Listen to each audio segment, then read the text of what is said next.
MS സൊല്യൂഷൻസുമായി ബന്ധപ്പെട്ട ആ ചോദ്യപേപ്പർ ചോർച്ചാ കേസുമായി ബന്ധപ്പെട്ട് ഇന്ന് വളരെ പ്രധാനപ്പെട്ട ദിനമാണ്. ഇന്ന് MS സൊല്യൂഷൻസ് CEO ഷുഹൈബിന്റെ ജാമ്യഹർജി, മുൻകൂർ ജാമ്യഹർജി കോടതി പരിഗണിക്കുന്നുണ്ട്. അതേസമയം തന്നെ ക്രൈംബ്രാഞ്ച് ഇതിലെ ആരോപണ വിധേയരെ ചോദ്യം ചെയ്യാനുള്ള, മൊഴിയെടുക്കാനുള്ള നീക്കവും നടത്തുന്നുണ്ട്. അത് വളരെ പ്രധാനപ്പെട്ട ഒരു ദിനമാണ് ഇന്ന് ഈ കേസുമായി ബന്ധപ്പെട്ടെന്ന് പറയാം, അല്ലെ? അതെ.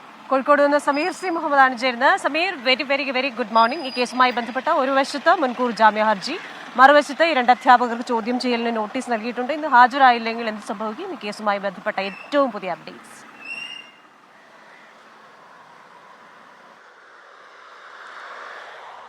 Very good morning Prajin, Christina.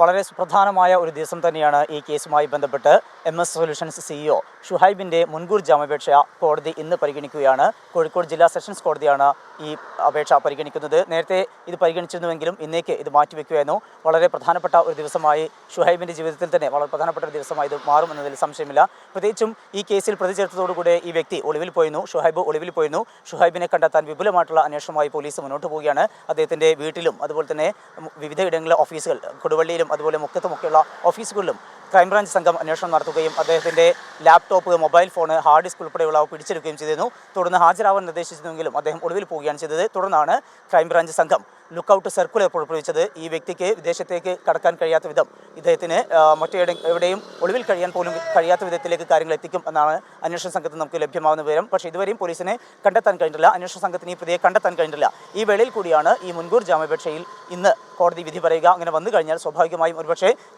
മുൻകൂർ ജാമ്യം ലഭിക്കുകയാണ് എങ്കിൽ ഈ പ്രതി ക്രൈംബ്രാഞ്ച് സംഘത്തിന് മുന്നിൽ ഹാജരായി വിശദാംശങ്ങൾ നൽകും എന്നാണ് നമുക്ക് പ്രതീക്ഷിക്കാൻ കഴിയുന്നത്. അതോടൊപ്പം മറ്റൊരു പ്രധാനപ്പെട്ട കാര്യം കൂടിയുള്ളത്, രണ്ട് അധ്യാപകർക്ക് കഴിഞ്ഞ ദിവസങ്ങളിൽ ക്രൈംബ്രാഞ്ച് സംഘം നോട്ടീസ് നൽകിയിരുന്നു. അത് ഹാജരാവണം, വിശദാംശങ്ങൾ നൽകണം എന്നാവശ്യപ്പെട്ടുകൊണ്ടാണ്. പക്ഷേ 3 തവണ നോട്ടീസ് നൽകിയെങ്കിലും ഈ സംഘം ഇതുവരെയും ഹാജരായിട്ടില്ല. 2 അധ്യാപകർ ജിഷ്ണു, ഫഹദ്, ഈ 2 പേർക്കാണ് നോട്ടീസ് നൽകിയിരുന്നത്.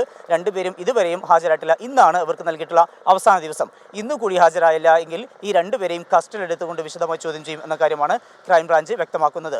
ഈ സംഭവവുമായി ബന്ധപ്പെട്ട് 2 ചോദ്യങ്ങളാണ് പ്രധാനമായും ചോദിക്കുന്നത്. ഒന്ന്, ക്രിസ്മസ് പരീക്ഷയുടെ SSLC പരീക്ഷ, അതിലെ ഇംഗ്ലീഷ് പരീക്ഷയും അതുപോലെ തന്നെ +1 കണക്ക് പരീക്ഷയും, ഈ രണ്ടുമാണ് MS സൊല്യൂഷൻസ് കൃത്യമായി പ്രവചിച്ചത്. ആ വീഡിയോ എങ്ങനെയാണ് ഇവർ അപ്ലോഡ് ചെയ്തത്, എങ്ങനെയാണ് അവർക്ക് ഇത്രമാത്രം കൃത്യമായ വിവരങ്ങൾ ലഭ്യമായത് തുടങ്ങിയിട്ടുള്ള കാര്യങ്ങളാണ് കണ്ടെത്തേണ്ടത്. അങ്ങനെ അവർ അപ്ലോഡ് ചെയ്തതിൻ്റെ വിശദാംശങ്ങൾ തേടിക്കൊണ്ട് യൂട്യൂബിന് ക്രൈംബ്രാഞ്ച് സംഘം മെയിൽ അയച്ചിട്ടുമുണ്ട്.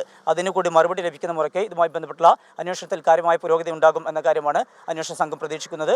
ഏതായാലും ഈ കേസുമായി ബന്ധപ്പെട്ട് വളരെ സുപ്രധാനമായ ഒരു ദിവസം തന്നെയാണ് ഇന്ന്. പ്രജിൻ, ക്രിസ്റ്റീന. സമീർ സി മുഹമ്മദാണ് കോഴിക്കോട് നിന്ന് വിശദാംശങ്ങൾ നൽകിയത്. നമ്മൾ വെളി ഗ്രൗണ്ടിന്റെ മറ്റൊരു ഭാഗത്തേക്ക് വന്നപ്പോൾ ഇവിടെ മൊത്തം ഒരു ഫെസ്റ്റിവൽ മൂഡാണെന്ന് നമ്മുടെ ബാക്ക്ഗ്രൗണ്ടിലെ ഈ അലങ്കാര പണികളൊക്കെ കാണുമ്പോൾ മനസ്സിലായിട്ടുണ്ടാവും. ശരിക്കും നമ്മുടെ ഈ കാർണിവൽ കമ്മിറ്റിയുടെയും ഒപ്പം തന്നെ ഗാലറി ഫോർട്ടിന്റെയും 2 ആഘോഷങ്ങളാണ് ശരിക്കും നടക്കേണ്ടത്. പക്ഷേ ഈ ഡോക്ടർ മൻമോഹൻ സിംഗിന്റെ നിര്യാണത്തെ തുടർന്ന് ഈ കാർണിവൽ കമ്മിറ്റിയുടെ ആഘോഷങ്ങളെല്ലാം അവർ റദ്ദാക്കിയിരുന്നു. എങ്കിൽ കൂടി അവർ നേരത്തെ സെറ്റ് ചെയ്ത അതിന്റെ അലങ്കാര പണികളൊക്കെ ഇപ്പോഴും ഇവിടെ ഉണ്ട്. ആൾക്കാരൊക്കെ കൂടാൻ ഈ പരേഡ് ഗ്രൗണ്ടിലൊക്കെ, അപ്പുറത്താണ് പരേഡ് ഗ്രൗണ്ട്, വെളി ഗ്രൗണ്ട് ഇതിന് ഓപ്പോസിറ്റ് സൈഡാണ്. അപ്പോൾ ഇവിടേക്ക് വലിയ ആൾക്കൂട്ടം ഇന്നുണ്ടാകും എന്നത് ഉറപ്പാണ്. ആഘോഷങ്ങൾ നല്ലതാണ്, പക്ഷേ ആഘോഷങ്ങൾ അതിരുവിടാതെ ഇവിടെ വരുന്ന ഓരോരുത്തരും സംഘാടകരുമൊക്കെ അത് ഏറ്റവും ഉചിതമായ രീതിയിൽ പെരുമാറുകയും സംയമനം പാലിക്കുകയും കാര്യങ്ങൾ വളരെ നന്നായി നടക്കുകയും ചെയ്യുമെന്ന ശുഭപ്രതീക്ഷയോടുകൂടി